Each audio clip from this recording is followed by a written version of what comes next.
Yeah,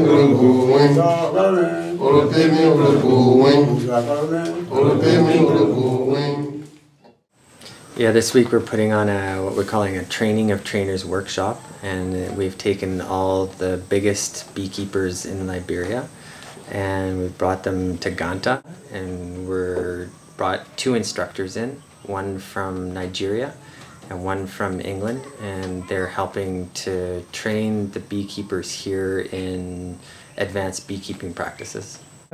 I'm Brian Dirk. I'm from the UK. I'm a volunteer that works for Bees Abroad. My name is Idris Barrow, and I founded the Beekeeping Extension Society in Nigeria. I think this training is important because there's quite a bit of discrepancy in the knowledge between all the different beekeepers and a lot of myth as well, and we're trying to dispel a lot of the myth and have them realize that there's a bit of a science behind it, and there's methods that work and methods that don't really work. So we're really trying to help them better understand what beekeeping really is. If I could rate the farmers' capacity in Liberia, I would rate it at 5%. And from the training, we could take them to 50% or 60%. And it's up to them from continuous practice to take it to a higher level.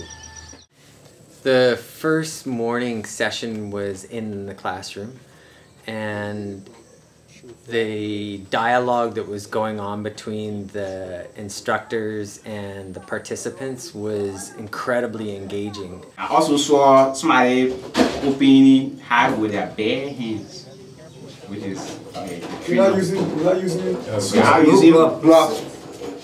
And you could just sense that these were real beekeepers, and they were genuinely interested in, you know, making something of this program. So it's been so far very easy to engage people and get them interested in these new ideas because they're so interested in absorbing new ideas. The farmers have a myth, and the myth is that you can only harvest at night. Well, we have been thinking that it wouldn't be possible for people to do harvest in the day, because looking at the harvest that we can do in the night, the bees can be very aggressive. So looking at the aggressiveness in the night, we've been thinking that in the day will be more. The problem with that is it's difficult to manage your hive at night because it's hard to see. Because most of the time we gotta wait around 7, 8 o'clock p.m. before we go into the bush, and where we're going, you know, it's very much dangerous to move in the night. You don't know what around you. So during the day, you can see the queen, you can see the strength of the hive, you can see disease, you can see the honey, the propolis, the pollen, all these different aspects of the beehive you can see. You can see how many drones there are, how many workers there are. And that is what, you know, beekeeping and bee management is understanding what's inside the hive. On this side, you can see your egg into the cell. Yes, again, there's no honey in this hollow comb. Main focus is going to get them used to dealing with the bees, especially by opening the hives during the day and seeing what's there. Good view of worker brood. You can see all the larvae. Well, during this training, we're going to have a lot of practicals. That's the best for them. The more they know the bees, the more they get closer to the bees, the better for them. Watch what I'm doing. Yeah. Punch a hole. Okay? Punch a hole. Okay? Get the string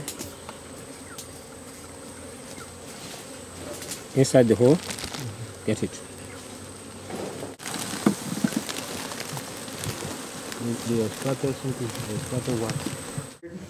Yeah, part of this program, they're going to be trained in splitting hives. Yeah, one serious thing that I really want to learn here, I have not gotten real hold of this, the transfer of bees. Transfer. From one box to another. Through the management process of beekeeping, they're going to start to learn how to split hives, which is going to help in their colonization rate. It is important to split hives because as I split hives, all the uncolonized hives will be getting bees. And when I get bees, all my boxes will be filled up with bees, and they will be working, and my productivity will be high. And we're starting to see them really grasping ideas and talking and coming up with questions. And yeah, I think that the best part that's coming out of this is they're starting to really realize that there's a lot more to know about beekeeping than what they thought they knew. I mean, the bees are very troubled. A lot of enemies. We got a lot of ants around here. And what we need to do is to better it. Some of the factors that stop people from getting into beekeeping are the cost of the beehive and the cost of the bee suit. Liberian farmers probably no different from other African subsistence farmers in that they've got very little money, and their problem is their capital outlay. If they've got no money, they can't buy a hive. This week we have taught the trainees how to make a very, very cheap beehive that's strong, durable, and will work very, very well. Looking at it less expensive nowadays, farmers can afford to do as many as they can get.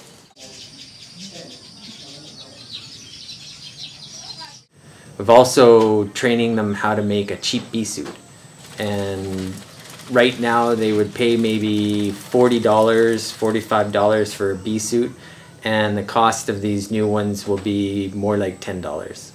On me personally is a new affordable bee suit made from food inside that we think farmers can afford, and they can get this suit for less than $10, and even homemade, hand stitched.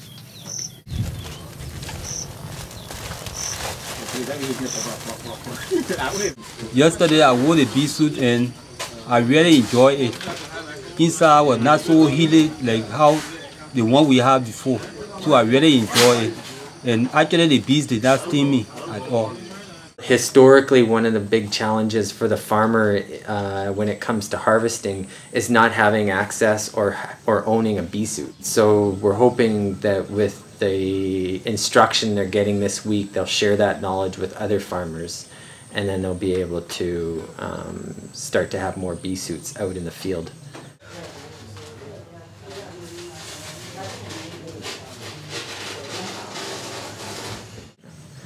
The knowledge they're getting from this workshop could go in a bunch of different ways. One thing that we're encouraging is that they actually start to put on their own workshops.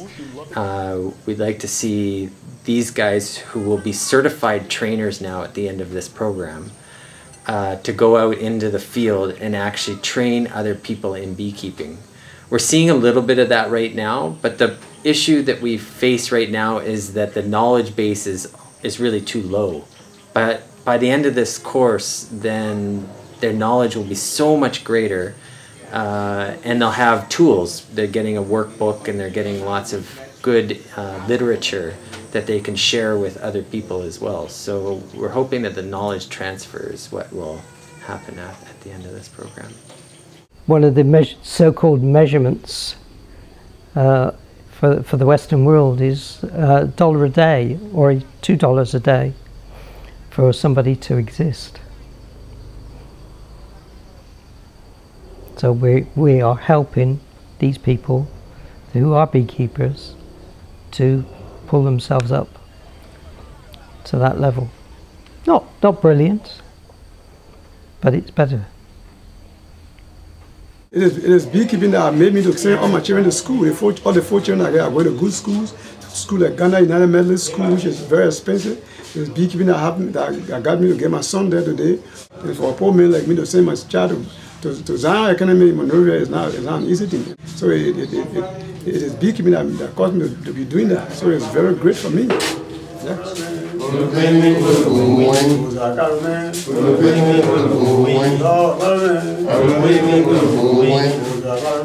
Envisioning.